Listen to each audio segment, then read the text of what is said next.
I think about eating disorder, it's like someone who's great. Who say, I can't leave food, why must I leave it? You want to eat always. And it's not okay, you're sick, this person. It's a sickness. Eating disorder, I think I sharp. Because they don't follow the procedure ya diet. So the best way and then and then like it's not healthy. Because I follow the procedure right your diet. For me, when I'm stressed out, I eat a lot, so it helps me calm down my nerves. But at the end of the day, I don't realize that it affects my body. Because at the end of the day, I'll think that I'm still wearing size 32 or 34, but I'm in like 38 or 40. It's when you feel like you want something so bad, you want to eat it, but your body doesn't react with it, which is leading to vomiting and loss of weight and maybe gain of weight sometimes. It's a state of being not eating in orderly manner. So as for me, some people eat now, then after a while, then they come back and eat again. And at that point, they're eating unhealthy food. So I take it as eating disorder. So it's clear that not everyone out there knows about eating disorders. Now, eating disorders are often seen as a lifestyle choice. But in fact, they're serious, complex mental disorders that have a serious impact on a person's health and everyday life and can often result in death. Now, common eating disorders include binge eating, anorexia nervosa, and bulimia nervosa. Now, do you suspect that perhaps you might be having someone that you care about struggling with an eating disorder? If you do, well, stay tuned because today we discuss the common eating disorders. We'll be joined in studio by a clinical psychologist, a psychiatrist, and a registered dietitian who's also spokesperson for the Association of Dietetics in South Africa. Now, be part of the show by asking the panel some questions or simply just sharing your views with us. The number to call is Johannesburg 714-5861 or 5877. You can also tweet us at SABC Health Talk or simply interact with us on our Facebook page, SABC Health Talk. So sit back, relax, and learn from this bumper show coming to you just after a short break. I'm Dr. Silla Mutaum, and this is Health Talk.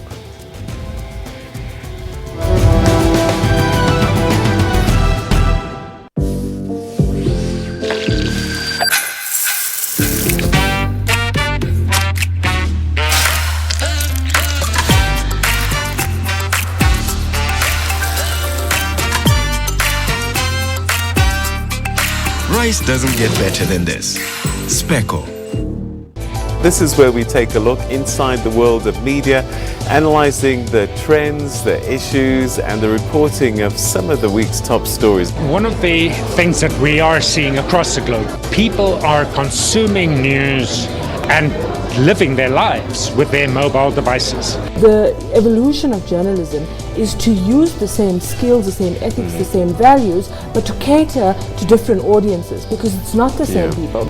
There is a lot of debate in this industry today whether the future is about digital paid content. Will there be a market for users to pay for digital content? And we see that in Africa it's a challenge. People will go, pay for a newspaper, take it away.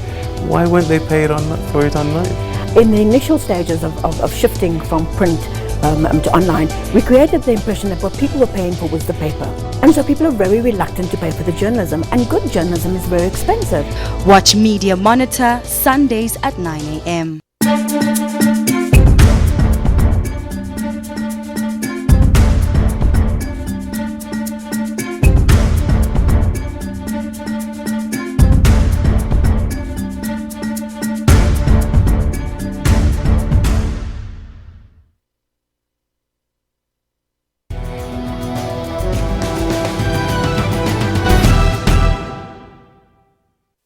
Binge eating, wonderful and guilty at the same time.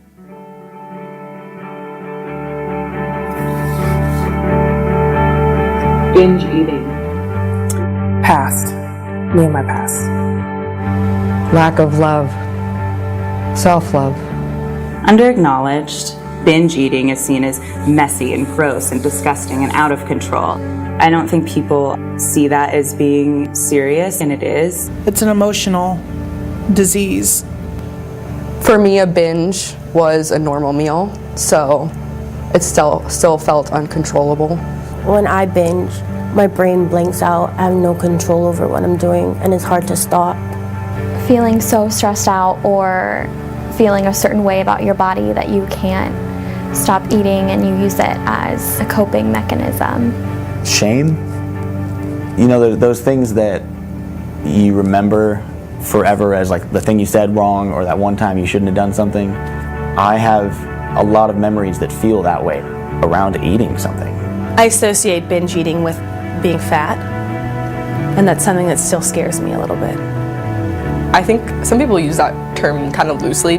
Like someone will be like, oh, I binged last night on like chips or like something like that. And I think it's kind of a definite like misuse of that word. There's something underneath that makes you want to binge. It's not really just like this desire to eat. Binge eating is something that I learned as a child would help me suppress the uncomfortable feeling in my stomach that I had when I was in a traumatic state. It's a fog. When you're literally eating more food than your body can actually take in and hold, it's incredibly painful physically, and after a binge, you just think that you're literally the most disgusting, despicable piece of trash on the planet. Misunderstood. It's this feeling of worthlessness and this powerlessness. For all eating disorders, it's all the same. It's a scary thing because with drugs and alcohol or any other like addiction, there's a very clear line, but with food, it's so blurry. Where do you draw the line with that? Is it the second slice of pizza or the fifth? All right, to enlighten us a lot more about these eating disorders, it's a great pleasure to welcome our guest for today. Special guest, Joanna Cleovelo is a clinical psychologist based at Psych Matters out in Bedfordview. Welcome to Health Talk. Thank you for having us on the show. All right, and then in the middle we have Dr. Fatima Gina, who's a specialist psychiatrist, also based at Psych Matters. Welcome to Health Talk, Dr. Thank you Gina. very much. Last but not least is Rita Haramse, who's a registered dietitian, also spokesperson for Dietetics Association of South Africa. Welcome to Health Talk. Thank you. Thank you for having me. So perhaps let's start with you. Let's start right at the beginning. You know, it's clear that, you know, from the clip that we played at the beginning, not too many people understand what eating disorders are. What exactly are we talking about? I think this is absolutely a great opportunity for people to understand and to destigmatize and to change the perceptions about what eating disorders are. And it actually is a mental illness that can be treated. But we talk about a disorder being out of order. Something too much of or too little of creates a lot of distress in someone's life, becomes a psychiatric illness. So something for people to understand. With an eating disorder, it's often related to food, but there's a lot of underlying emotional issues that are linked to the relationship with food. So it's not really what you see as in this person eats a lot or this person doesn't eat a lot. It doesn't necessarily make it a disorder, as it were. No, there is a range of eating. So typically with an anorexic type of persona or behavior, it's a restriction of food because of an intense pathological fear of getting fat. And that's typically what happens with binge eating and bulimia. The other types. The other types of eating. So there's a pathological fear, and they use dysfunctional ways of coping with or avoiding getting fat. Okay. So, Dr. Gina, I mean, how much do we know about how common these conditions are? We'll describe the different types just now, but let's talk about the prevalence. Sure. So when we talk about eating disorders, we see it as disruptive behavior or disruptive or disorganized eating patterns, which lead to physical impairments and psychosocial dysfunction. And when we look at the prevalence, you know, there's a lot of research around the world, but unfortunately in South Africa we have very limited information about just how prevalent it is. World statistics show that between 1 to 4% of females would experience some episode of anorexia in their lifetime. And that's kind of the prevalence that we go according to in South Africa as well. Yeah. Must understand that, like they showed in the video, it's often an illness that's very hidden. Yeah. And people don't want to talk about it because it feels that something is wrong with them. Yeah. And for that reason, it's really difficult to identify these individuals and Yeah. find prevalence rates. All right. But what we do know is that it's exceptionally common in adolescents and young adults. Yeah. Usually the age of between 10 to 19 years old is typically when we start picking them up. Yeah. And predominantly it's a female, or, time has shown us that it's an illness predominantly within the female community. Right. But as we're progressing in these times of social media and exposure and Instagram and Facebook, Yeah. we're finding more and more males that are being diagnosed with eating disorders, Right. as well as people older in life, so not Right. necessarily just the younger generation. Yeah. It's also very typical. History shows us that it's a disease of Western societies. Yeah. But as we are evolving, we're finding that more and more it's becoming an issue in many ethnic groups. So it's cross-cultural. Cross-cultural. Right. People want to portray this image of themselves, or this constant worry and concern about their body image. Let's understand from a dietetics or nutrition point of view, what's your experience with, seeing all of these disorders? So, as we said off air, it's a case of the focus on health being much more than it was 20 years ago. It's so much harder to detect, is this person just very passionate about their health? Do they really make a healthy choice because it's better for them? Or is there perhaps underlying eating disorders, or can it evolve into an eating disorder? So the main factor is people come to you with a huge dislike and an innate distrust in themselves. As the videos, when you showed them in the beginning, I was like, I really felt it tugging at my heart and realizing people really feel this way. And that's why I'm so glad that you have the psychologists and psychiatrists on the show, because it's multidisciplinary. People always think it's just the dietitians who tell them to eat food and tell them what to eat and how much to eat, but we know that actually is a negative cycle. It increases the focus on what they can do and out of their power, while we know that if the underlying issues are dealt with, it's a much smoother cycle. Right. So We do know that there are common types, binge eating, anorexia nervosa, and bulimia nervosa, as we said. Let's come back and describe the clinical features now. Let's for a moment stick to binge eating. Just take us through this concept. So binge eating is without the purging. So binge eating is often done very discreetly, alone, and in a period of 1 or 2 hours, fast and furious. A lot of the videos of the people talking, feeling very out of control, almost spaced out, not very aware of your connection to your body. And so feeling very out of control and eating thousands of calories in a short space of time. Some people even fall asleep after they've eaten, or they feel so uncontrollably uncomfortable with the capacity in their stomach. And it's associated with a lot of shame, guilt, this lack of themselves, hate, and very poor self-worth. So if nobody, or at least if they don't voice out, in terms of how exactly they're feeling, how easy is it then to know that somebody that's binge eating actually has a disorder, Dr. Chin? So we often find it in specific populations. So binge eating is common in patients that are obese. We do find it also in patients with underlying psychiatric illnesses like depression or anxiety, where they need some sort of self-control or release, and they do that in terms of having this discrete, like Joanna said, 1 or 2 hour period where they eat but uncontrollably, despite their stomach feeling really full, despite feeling physically sick after they eat. So when you see a patient who presents with being overweight, with issues like hypertension or diabetes, it's definitely something to explore.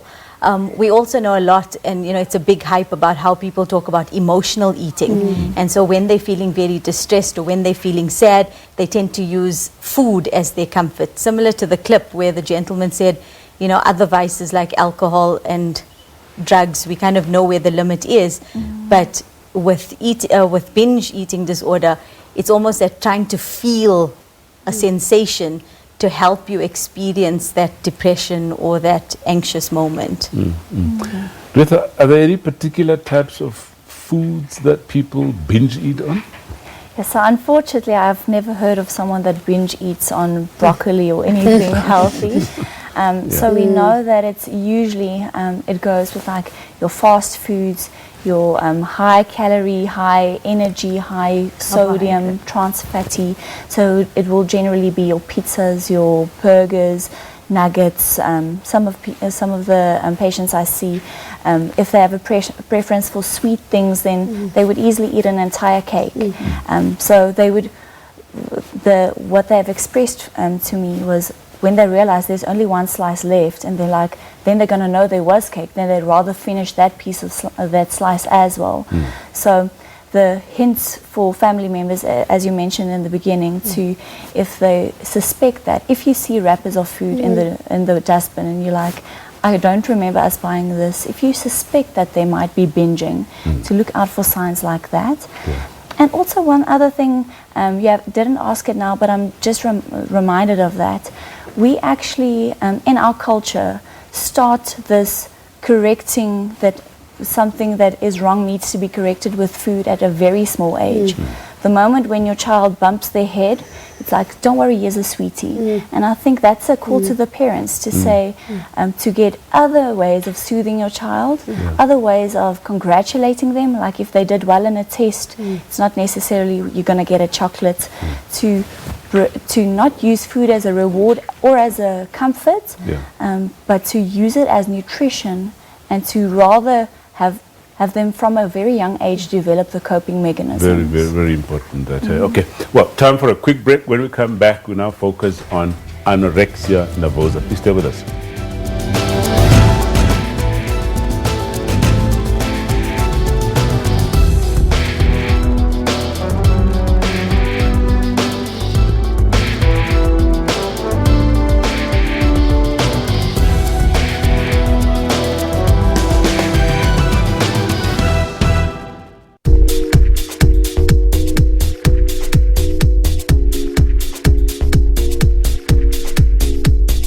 You need to see that again.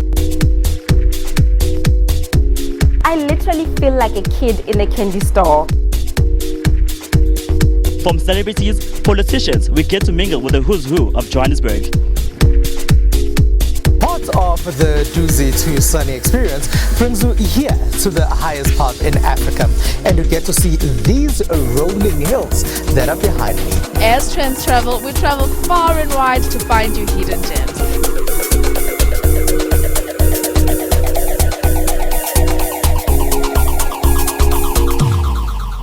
Finance Minister speaking last year was quite clear that one, he doesn't want a constant bailout of state-owned enterprises, including SAA. And then he also said there's no reason for SAA and we can get rid of it. The one that people are talking about is the issue of privatization, but I don't think that privatization is within the horizon at the moment. But what I can say is the liberalization of the aviation industry may be on the horizon. Talk to us about the share that the continent gets as compared to the rest of the world. $1.85 trillion globally.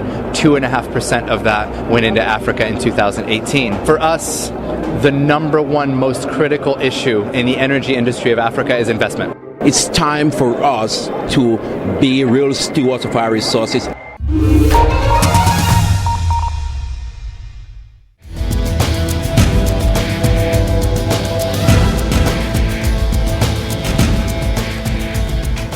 Welcome back. We're talking eating disorders, and we're now going to be focusing on anorexia nervosa. But before we speak to our guests to learn more about what anorexia is, let's take Tebogo on the line from the Northwest. Tebogo, welcome. Welcome, sir. I just want to find out something. I'm a diabetic and I'm also hypertensive. Right. My problem is I'm using insulin in the morning. Yes. And I can stay right up to 12 o'clock without feeling hungry. Right. And I can drink water the whole morning. And then when it's time for me to eat, I start shaking. Then I know that I didn't eat in the morning. Right. But the problem is I don't get hungry. Yeah. but I'm always picking up weight. All the time I'm picking up weight. Okay. I don't know what is my problem. All right. Can I please get assistance for that? All right. Okay. Thanks, Tebogo. Not quite related to, I mean, she obviously doesn't have an eating disorder. It's more around, her diabetes, but perhaps you want to just comment? With diabetics and having comorbid illnesses like diabetes and hypertension, it's important, despite not feeling hungry, to follow a regular planned eating plan, where getting advice from a dietitian would be really important, so that it's more about ensuring that your glucose levels are stable and not fluctuating through the day, versus eating when you're hungry. Yeah, because I mean, when she shakes, it says that she's your glucose levels are low. The glucose levels are quite low. So it's really about being in contact with the dietitian and more understanding diabetes and what the insulin is doing. Yeah, quick talk, chat about that. So especially if you feel that shakiness, it means like that's past the point where you should have eaten, and then it's easy. I think that's perhaps what the listener thought, was that that is where the binge comes in. So if you eat a big meal, it's not necessarily a binge, just to put that disclaimer there.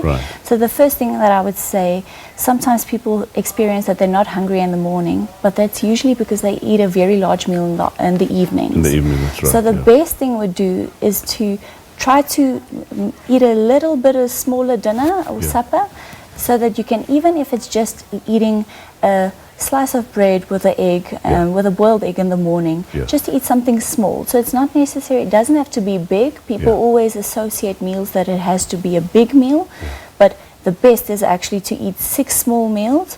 So definitely to take a look at that, because that will also help stabilize the sugar. We need to come back to anorexia. I'd like to add that quickly. Swayed.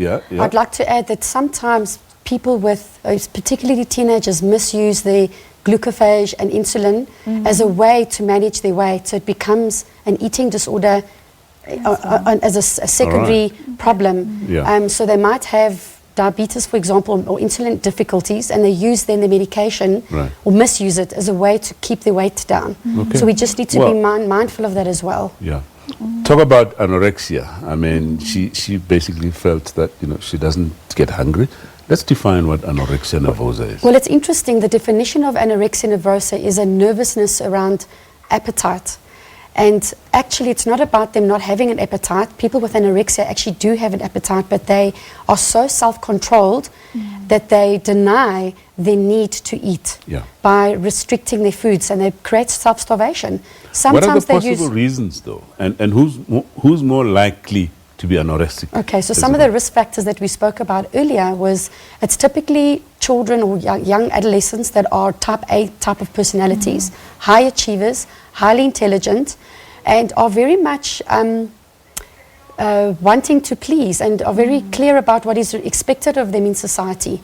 So they often are the high achievers in the class. They do really well, they comply, they conform, and they really are good children. So often when we talk about it psychodynamically, we try and understand what is the emotive or underlying unconscious reasons. It's their way of not feeling in control of their lives, them not feeling like they're able to individuate and become individual, separate, independent beings. They often have parents that are quite punitive and strict and over-involved, and this is their way of deflecting that and gaining self-control and independence with what they can and will not eat. Okay. We need to describe the clinical features of anorexia, how to detect that there's anorexia. But before that, let's take another Tebogo, this time from Gauteng. Welcome, Tebogo.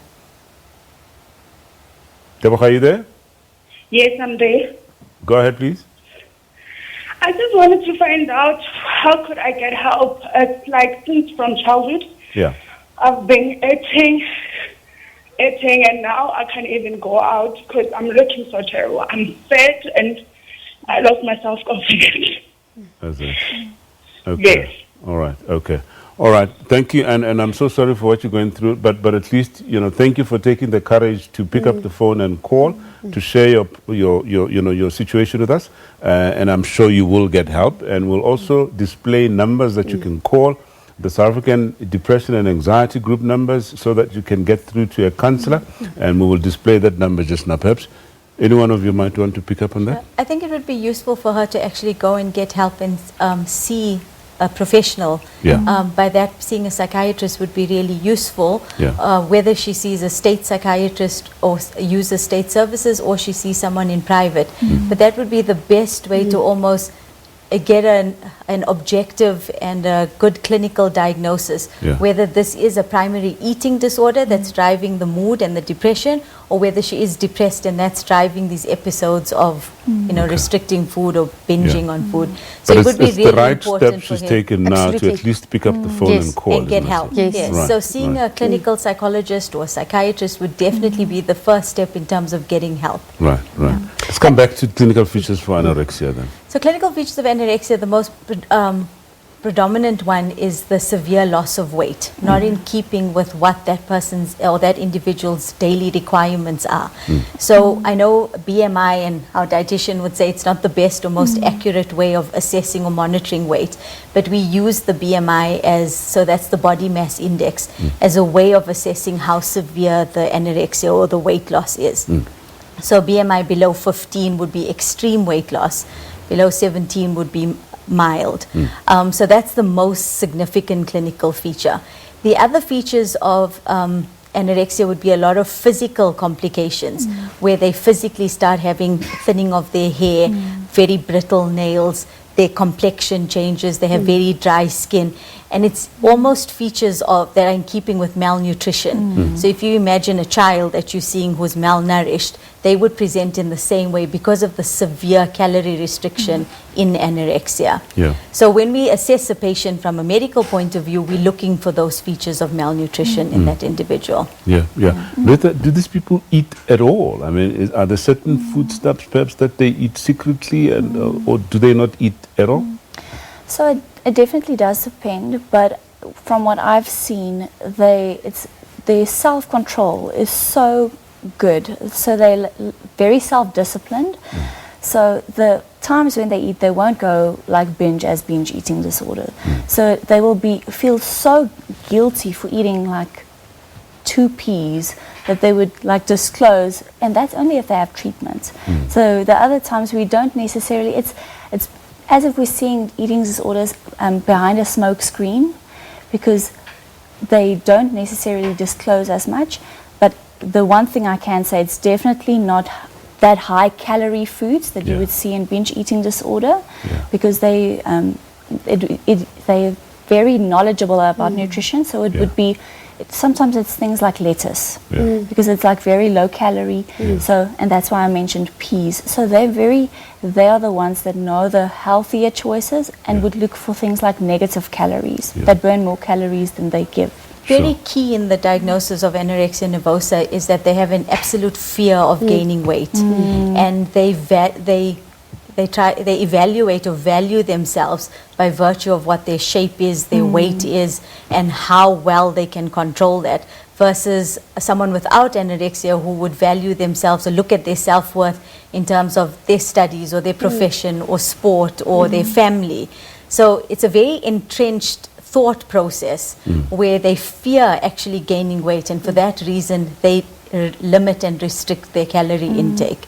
They don't, there's 2 types of anorexia. You get the type where some use compensatory mechanisms like exercise, excessive exercise, laxative use, enema use, to try and increase the calorie loss. So if they do eat, they may use those compensatory mechanisms. And then you get some anorexics that may use purging, as in, if they did eat perhaps 4 peas instead of 2, they may purge to be able to release those calories. Which would link us to bulimia actually. Yes. Well, that after the break. Now, time for a quick break. We'll come back and tell you about bulimia. Don't go anywhere.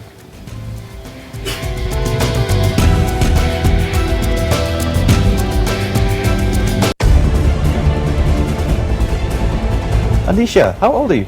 I'm 10. You are 10 and you're an author. Yes. Well, my mom was the one who inspired me to write this book. Nothing is impossible. Got him onto a 150, started racing, and within 8 months he was bringing home trophies. Wow, that's incredible. Yeah. You young man are going places. It's one of the most cultivated regions in terms of content, and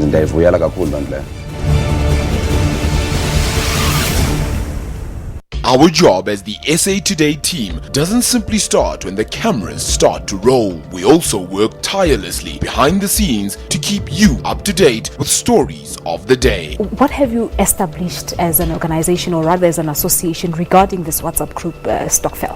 If you look at the WhatsApp Stokvels, people join irrespective of whether they know each other or not.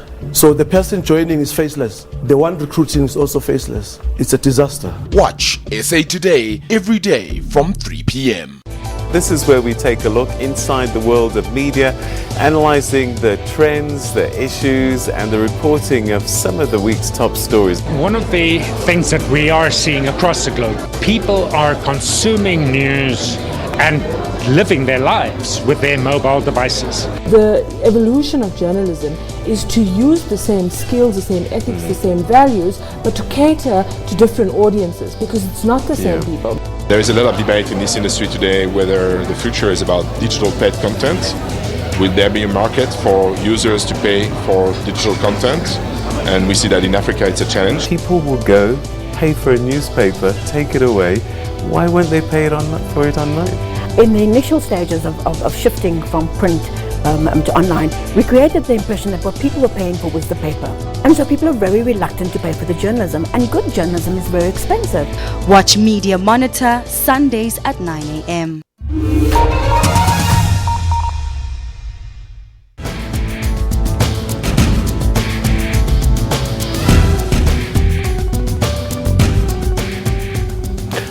Okay, welcome back. If you've just joined us, we're talking eating disorders with our team here of a psychologist, a psychiatrist, and a dietitian. And we've just been talking about binge eating and anorexia, and now we're going to be talking about bulimia. Before we went on a break, we were talking about anorexia. Perhaps let's start with you, Dr. Chino. I think something important to realize with anorexia is, like I explained, it's your body goes into a state of malnutrition and almost starvation. Yeah. And what we often realize is, besides losing muscle mass and besides losing kind of a lot of bodily functions, the brain is a really important organ. So 20% of our daily calorie intake goes to the brain, because the brain needs glucose to function. And in those starvation states, our brain shrinks, which then leads to things like emotional dysregulation, leads to poor coping skills, asocializing, which then brings out a lot of the secondary or the comorbid psychiatric illnesses, like depression, poor impulse control, personality issues. So, that starvation state has it has quite a ripple effect in many parts of your body, which is important to remember. When it becomes a vicious cycle. A vicious cycle. In my introduction, I said this often can result in death. Any possibility of suicide?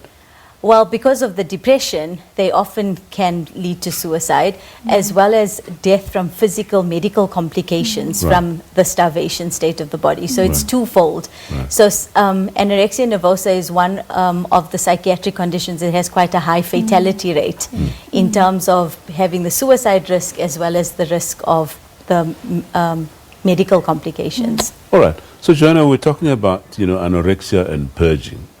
Let's describe bulimia. So bulimia is a pathological destructive cycle where it involves purging behaviors and compensatory destructive purging and binge eating. So the binge eating and the purging. So, so it's just for the sake of clarity, by purging we're talking about induced vomiting after eating. Yes. Correct. So what's the difference then between somebody with anorexia and somebody with bulimia who have exactly the same kind of, pattern, as it were, vomiting after eating? So the similarities is that they've got an intense fear of getting fat. With bulimic patients, they often don't have difficulties with weight loss. They're not under their weight.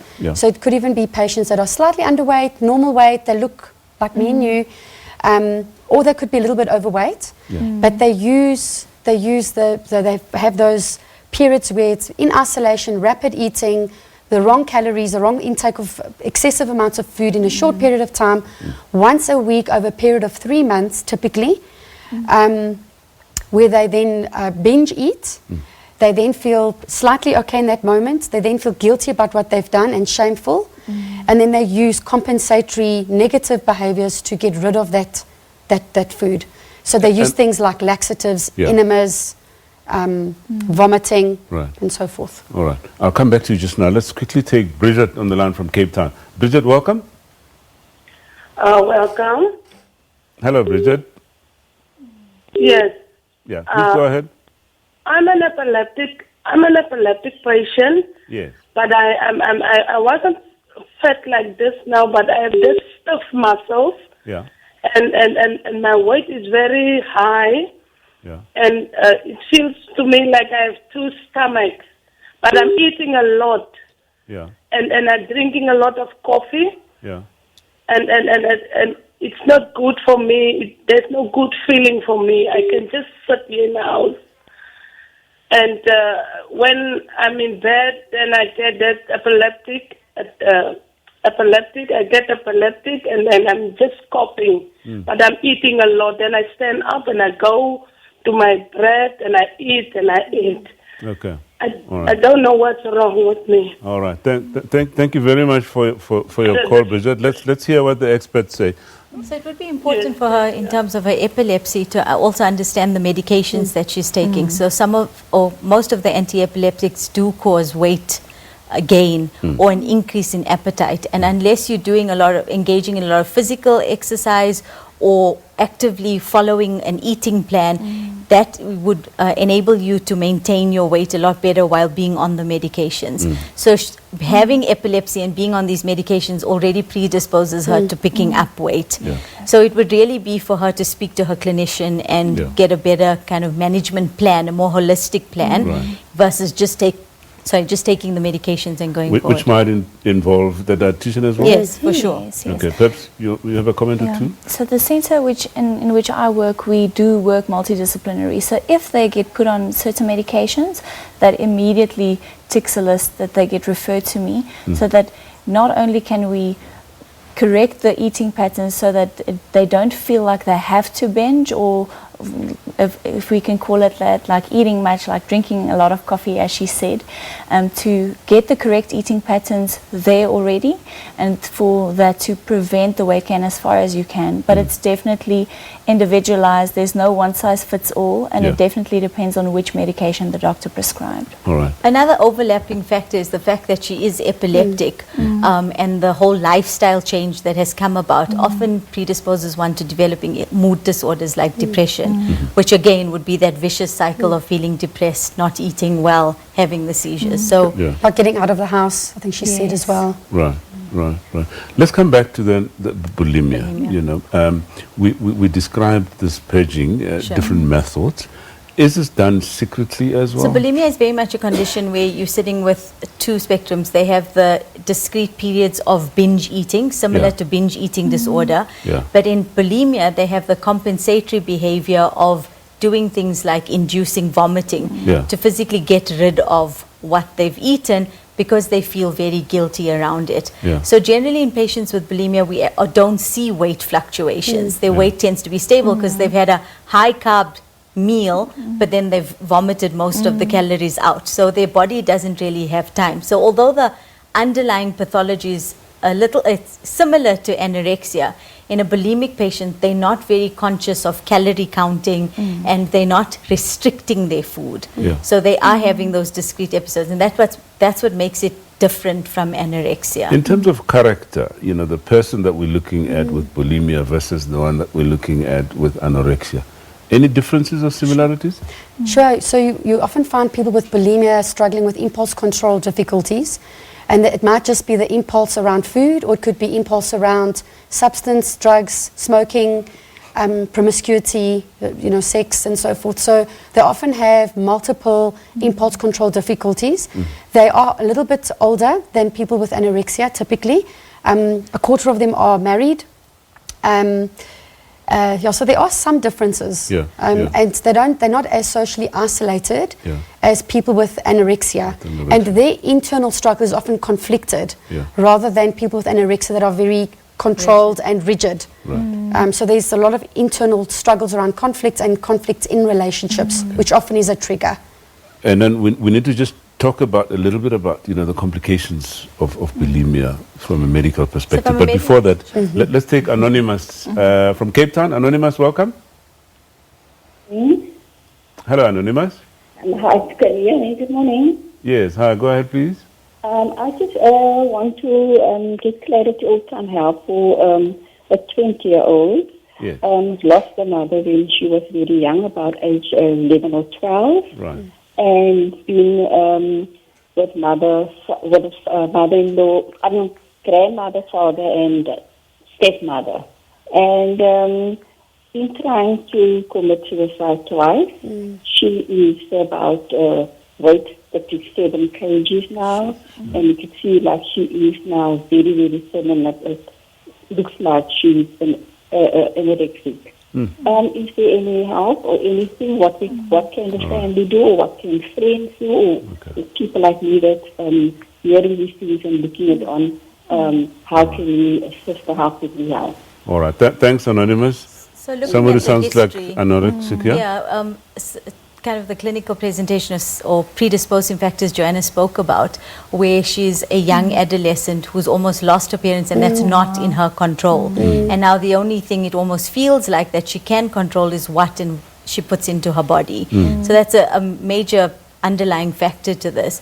Also, the loss of a parent and predisposes you to depression, which would then again be a way of controlling your mood by virtue of controlling what you eat. Okay, so essentially they need to My seek advice help. would be they need to go and get help, seek a professional help, be it a psychiatrist or a psychologist. All right. Yeah. Okay. And I think what would be important, not to make food the issue, so not to be punitive and negative about why she's not eating and just forcing her to eat. So let it not become a power struggle, but coming from a place of concern, the fact that she called in, she's really concerned, helping her understand that she's been through a trauma of losing her parents, her mum, and that through a listening, caring ear, in a space where the child's receptive or the young adult is receptive to hearing, and focusing maybe about the concern around death and losing this person and getting the right help. Okay, in fact, we're going to talk about all of these concepts because now in the next segment, we're going to be talking about treatment and support for all of these conditions. Please stay with us.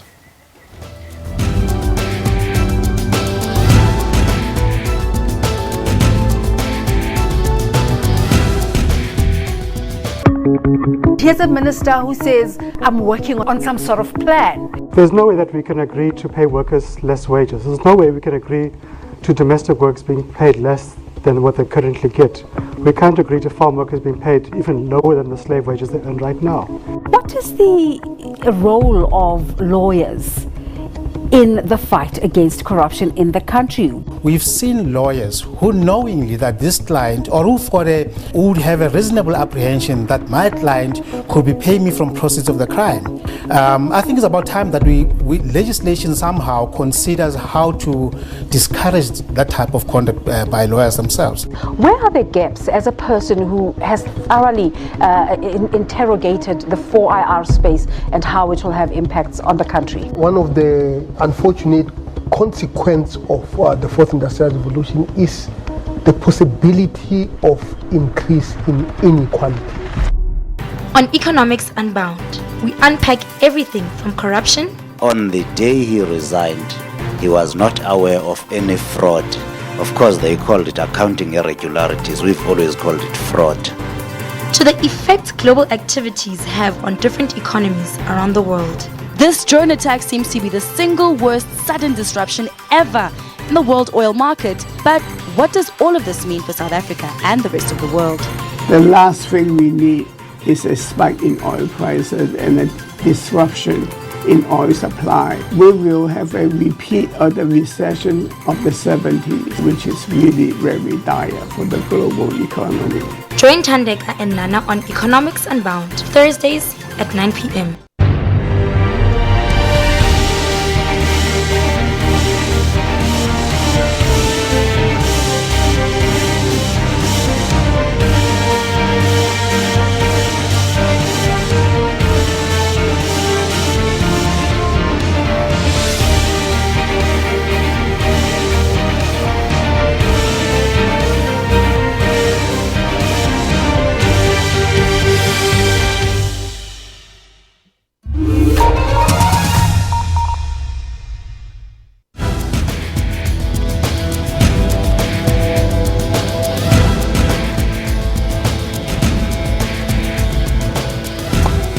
Welcome back, and thank you so much for staying with us, listening to this very informative talk on eating disorders.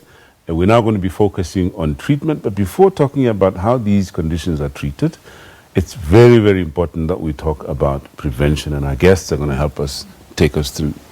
Perhaps let's start with you, Joanna. So we've been talking in the back end here how important it is in terms of the language and the narrative that we have with our children from young about how we reward them, how we reinforce them, and how do we build them up in character, and not using food as a tool, and not labeling not only food but our children.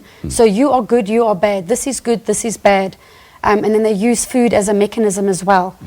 Self-esteem, basic definition is two aspects: a child feeling loved and in turn knows how to love, and then also understanding the sense of competency and mastery in the world. And so often with people with anorexia, they often are very morally aware. So labeling foods as good and bad, they've already ingrained that type of behavior. They want that sense of approval from the authority figures. So you don't want to reinforce that. So ensure that when you are working with your children, when you're packing lunch tins, if you don't mind me adding that, be mindful not to say this is good food, bad food, rather just this is a wiser choice, everything in moderation. So start off like that. And I guess that's important because, you know, oftentimes we talk about, you know, have a balanced diet and, you know, be careful what you eat and so on.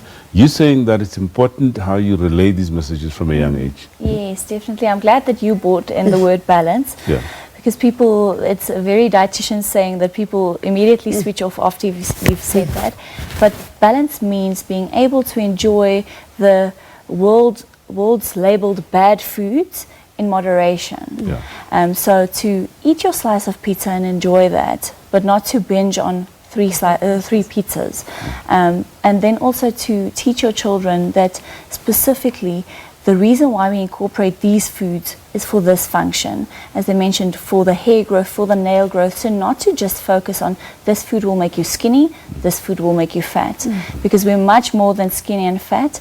We have organ systems that help us to breathe and to jump and to expend energy and play and exercise. So to change the way that you speak about foods, not just as an energy source, but it's also a nutrient source, and we are much more complex beings than that. I think an important part is also to, as your child is growing up, to help them formulate a good or a healthy body image in terms of understanding that for a male, having muscles doesn't necessarily mean you are better than someone who doesn't have muscles. Definitely. But accepting your body as who you are. Yes, we lead a healthy lifestyle. Yes, there's good and bad foods, or a balance of both of those. But accepting your body and not having to follow what society says is a good body or a bad image. Okay. So we're going to be talking about treatment now, and obviously treatment involves a multidisciplinary team of people like yourselves.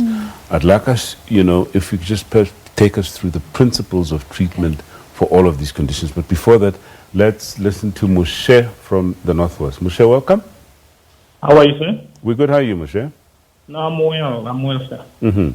Yeah, man, I just had a certain lady who called me, and the lady was talking about having epileptic attacks, and I just want to know, how does eating disorder relate to epilepsy? Because I once had epilepsy. I was an epileptic.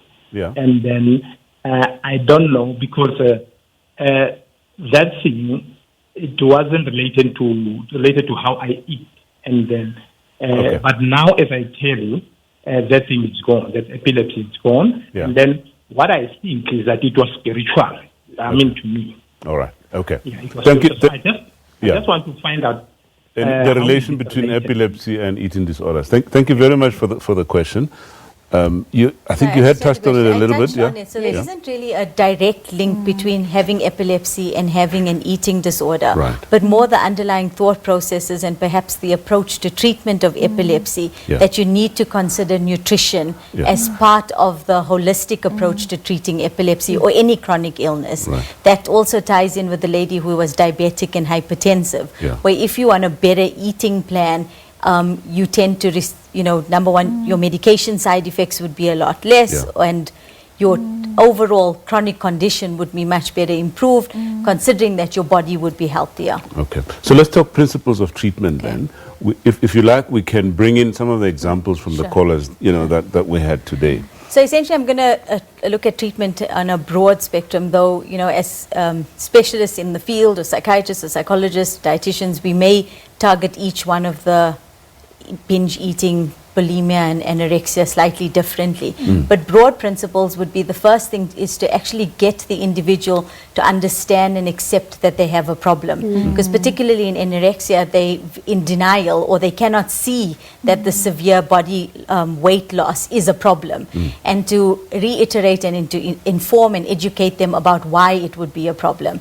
When we're looking at bulimia, particular ways of doing that, and studies have shown the best outcomes with certain behavioral, certain psychological techniques like cognitive behavioral therapy, where we look at identifying these abnormal or self-destructive behaviors and how we change it into more positive reinforcement.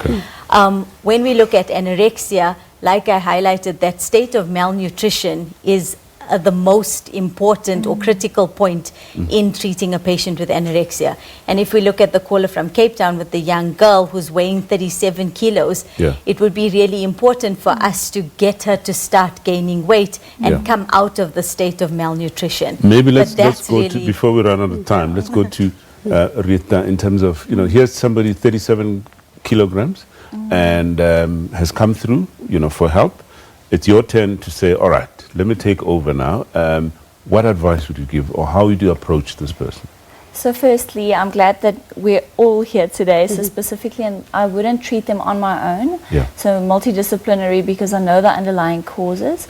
But if we just look at nutrition, then basically, and this is where I want to speak to the families. So please don't go down the route of saying just eat and put food in front of them and force them to eat it. Because there's much more physiological underlying factors to consider. For instance, if we just look at something like refeeding syndrome, that's where someone hasn't eaten for a while or has been in starvation, so which, like, as we consider anorexia. So if you just have them immediately start eating, there's electrolyte shifts, and we know that our heart needs potassium and different electrolytes to beat, which means that they then go into heart failure. And because their heart muscle has been compromised, because that's some of the muscles that has been broken down, that is something to consider as well. So definitely we start feeding very slowly. So it would often be with tube feeding, and then from there, if the calorie, they have been out of the window of starvation, that's when we would start to include normal nutrition. But then it's as well where the process is corrected. Because but I would imagine it would be individualized, isn't it? Individualized, every person, every single patient's different. But it's definitely not a, now they're treated. It's a process that needs to be followed. Psychological intervention is an important one. Absolutely. So it's like we said, it's a holistic approach. We need to look at getting the person to come for treatment. So people with anorexia, like Dr. Gina said, are very much in denial about their problem. They're very resistant to coming for therapy. And often they come because they're either feeling very tired, fatigued, concentration, depression, or anxious. So we often see them coming through the doors that way, or they've been hospitalized because they are almost near death. People with bulimia often come because they recognize they're more self-aware about their problem, and they then come, they're a little bit more open to coming for psychotherapy. But we do look at the negative distortions, the delusional aspect of how they perceive themselves in relation to their body shape, their self-evaluations, their high expectations, particularly people with anorexia. We look at the emotional appraisal, so they will feel good based on the outcome of their weight, for example. Then what about the support from the family and those around very them? important. So we don't work on our own. We invite the family in as well, whether it be family therapy. Often we find that people with bulimia, with difficulties in bulimia, they often have conflicted relationships with their family members. And anorexia struggle with independence. They're very dependent on their adult figures with a punitive parenting style, for example. So we really do look at, not to cause blame or to blame parents. We carry quite a weight as parents. We do the best that we can, but to see that what is it that we can do that can serve and help this patient. and we can all provide a space for healing, and that we look at the medication, we look at the nutritional aspects. It's very, very important. Correct. Unfortunately, this is where we're going to have to leave it because we've run out of time. I want to thank you so much for this enlightening talk. And to you folk at home, thank you so much for being with us. And if you're still struggling, or you know somebody that's struggling, please encourage those to seek help. We've displayed the SADC number, and you know if you're still struggling, please contact SADC at the numbers that we've displayed. That's it for us today. We're back with you again in a week's time. And until then, please do take care.